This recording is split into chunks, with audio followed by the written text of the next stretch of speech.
warahmatullahi wabarakatuh. Hai teman-teman semua, kembali lagi di YouTube channel saya bersama saya Dewi Anggraini dengan nomor standbook D1A120007 dari jurusan Agribisnis.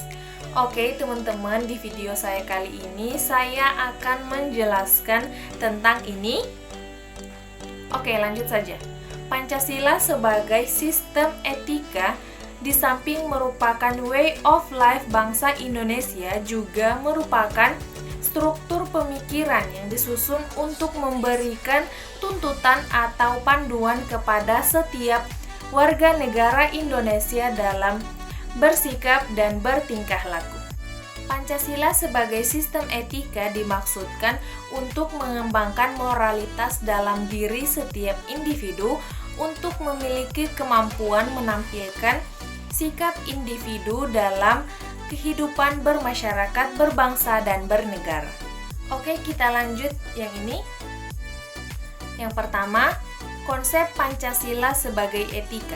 Poin A, pengertian etika.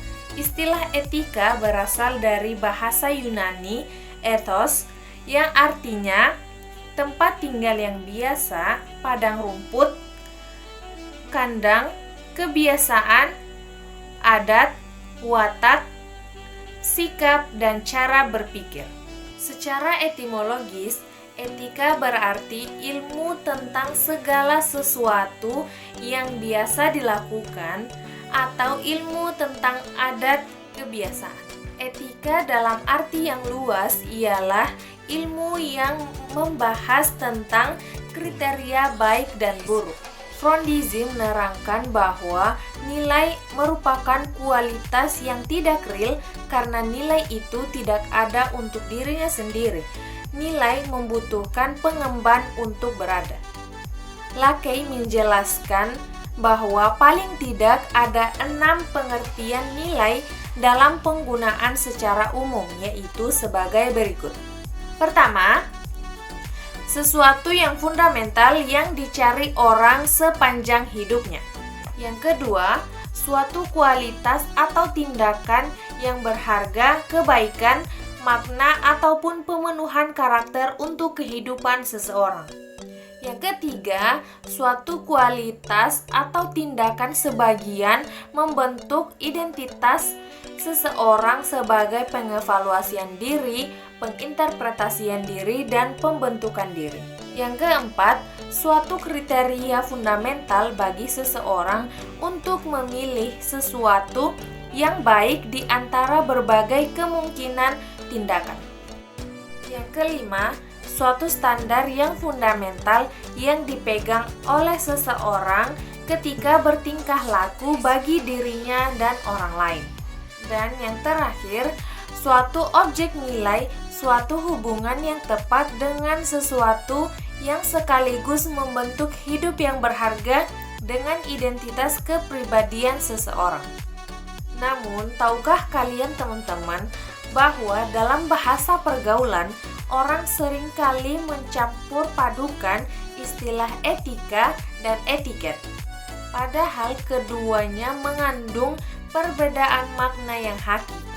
Etika berarti moral, sedangkan etiket mengacu pada pengertian sopan santun, adat istiadat. Keduanya memang mengatur perilaku manusia secara normatif, tetapi etika lebih mengacu pada filsafat moral yang merupakan kajian kritis tentang baik dan buruk. Sedangkan etiket mengacu kepada cara yang tepat yang diharapkan serta ditentukan dalam suatu komunitas tertentu. Contoh, mencuri merupakan pelanggaran moral. Tidak penting apakah dia mencuri dengan tangan kanan atau tangan kiri. Etiket misalnya terkait dengan tata cara berperilaku dalam pergaulan, seperti makan dengan tangan kanan dianggap lebih sopan atau beretiket. Bagian B, aliran-aliran etika. Ada beberapa aliran etika yang dikenal dalam bidang filsafat, meliputi etika keutamaan, teleologis, dan deontologis. Etika keutamaan atau etika kebijakan adalah teori yang mempelajari keutamaan, artinya mempelajari tentang perbuatan manusia itu baik atau buruk.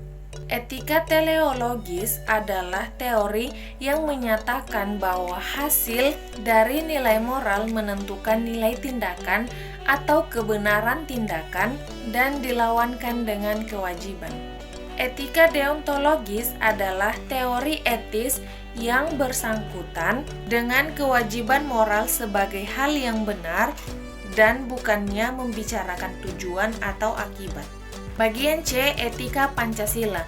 Setelah kita mendapatkan gambaran tentang pengertian etika dan aliran etika, selanjutnya perlu dirumuskan pengertian etika Pancasila dan aliran yang lebih sesuai dengan etika Pancasila.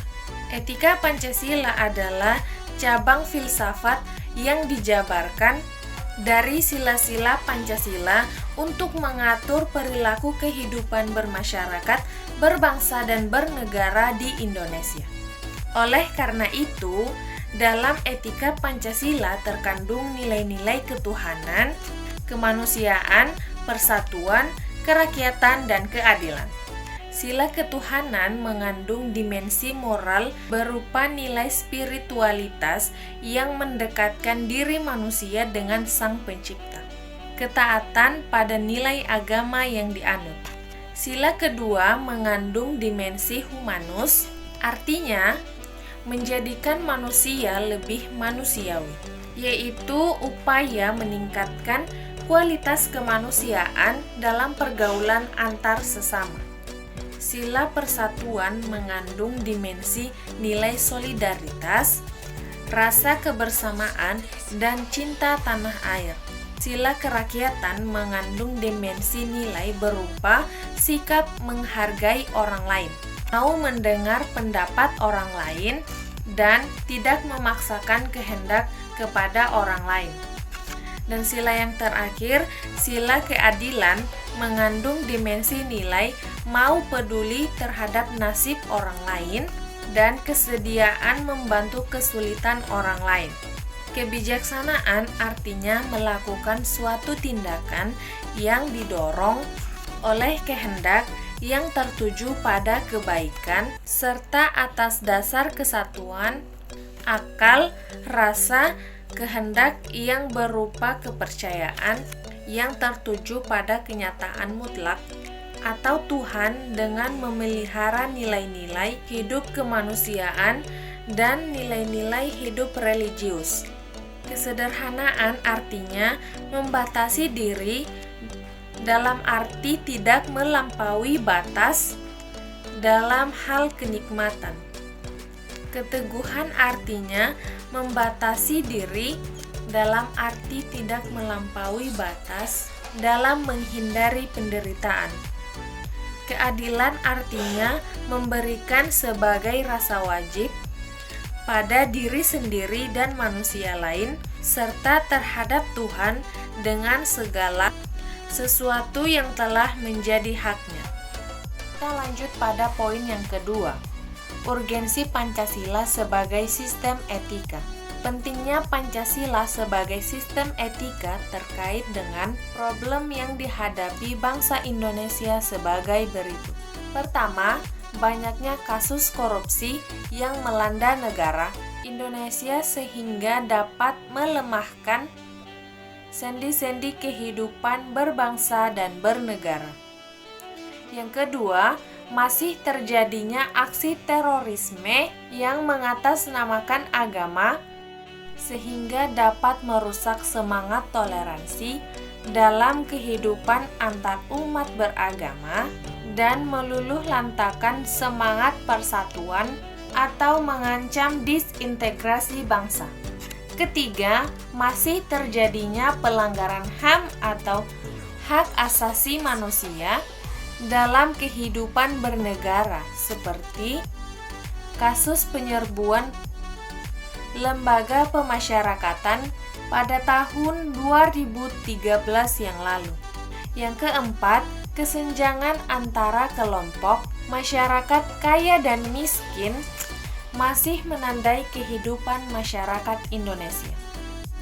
Kelima, ketidakadilan hukum yang masih mewarnai proses peradilan di Indonesia, seperti putusan bebas bersyarat atas pengedar narkoba asal Australia Scapel Corby. Dan yang terakhir, banyaknya orang kaya yang tidak bersedia membayar pajak dengan benar, seperti kasus penggelapan pajak oleh perusahaan, kasus Panama Papers yang menghindari atau mengurangi pembayaran pajak. Oke teman-teman, kita lanjut pada poin ini. Beberapa alasan mengapa Pancasila sebagai sistem etika itu diperlukan dalam penyelenggaraan kehidupan bernegara di Indonesia meliputi hal-hal sebagai berikut. Yang pertama, degradasi moral yang melanda kehidupan masyarakat, terutama generasi muda, sehingga membahayakan kelangsungan hidup bernegara. Contoh-contoh degradasi moral antara lain penyalahgunaan narkoba, kebebasan tanpa batas, rendahnya rasa hormat kepada orang tua, menipisnya rasa kejujuran, tawuran di kalangan para pelajar. Yang kedua, korupsi akan bersih-maharajalela karena para penyelenggara negara tidak memiliki rambu-rambu normatif dalam menjalankan tugasnya. Yang ketiga, kurangnya rasa perlu berkontribusi dalam pembangunan melalui pembayaran pajak. Hal tersebut terlihat dari keputusan yang masih rendah, padahal peranan pajak dari tahun ke tahun semakin meningkat dalam pembiayaan APBN. Yang keempat, pelanggaran hak asasi manusia atau HAM dalam kehidupan bernegara di Indonesia ditandai dengan melemahnya penghargaan seseorang terhadap hak pihak lain. Kasus-kasus pelanggaran HAM yang dilaporkan di berbagai media seperti penganiayaan terhadap pembantu rumah tangga atau PRT, penelantaran anak yatim oleh pihak yang seharusnya melindungi, kekerasan dalam rumah tangga atau KDRT, dan lain-lain. Dan yang kelima, kerusakan lingkungan yang berdampak terhadap berbagai aspek kehidupan manusia seperti kesehatan, kelancaran penerbangan, nasib generasi yang akan datang, global warming, perubahan cuaca, dan lain sebagainya. Contoh yang paling jelas adalah pembakaran hutan di Riau sehingga menimbulkan kabut asap. Kita lanjut pada poin C. Yang pertama, sumber historis. Pada zaman Orde Lama, Pancasila sebagai sistem etika masih berbentuk sebagai filosofis Grundslag atau Weltanschauung. Artinya, nilai-nilai Pancasila belum ditegaskan ke dalam sistem etika, tetapi nilai-nilai moral telah terdapat pandangan hidup masyarakat. Pada era reformasi, Pancasila sebagai sistem etika tenggelam dalam hiruk-pikuk perebutan kekuasaan yang menjurus kepada pelanggaran etika politik. Yang kedua, sumber sosiologis. Sumber sosiologis Pancasila sebagai sistem etika dapat ditemukan dalam kehidupan masyarakat berbagai etnik di Indonesia. Misalnya, orang Minangkabau dalam hal bermusyawarah memakai prinsip bulat air oleh pembuluh, bulat kata oleh mufakat. Dan yang ketiga, sumber politis. Sumber politis Pancasila sebagai sistem etika terdapat dalam norma-norma dasar sebagai sumber penyusunan berbagai peraturan perundang-undangan di Indonesia. Oke teman-teman, kita lanjut ke poin D. Yang pertama, argumen tentang dinamika Pancasila sebagai sistem etika. Beberapa argumen tentang dinamika Pancasila sebagai sistem etika dalam penyelenggaraan pemerintahan di Indonesia dapat diuraikan sebagai berikut. Yang pertama, zaman Orde Lama. Pemilu dilaksanakan dengan semangat demokrasi yang diikuti banyak partai politik, tetapi dimenangkan oleh 4 partai politik, yaitu Partai Nasional Indonesia atau PNI, Partai Muslimin Indonesia atau Parmusi, Partai Nahdlatul Ulama atau PNU, dan Partai Komunis Indonesia atau PKI.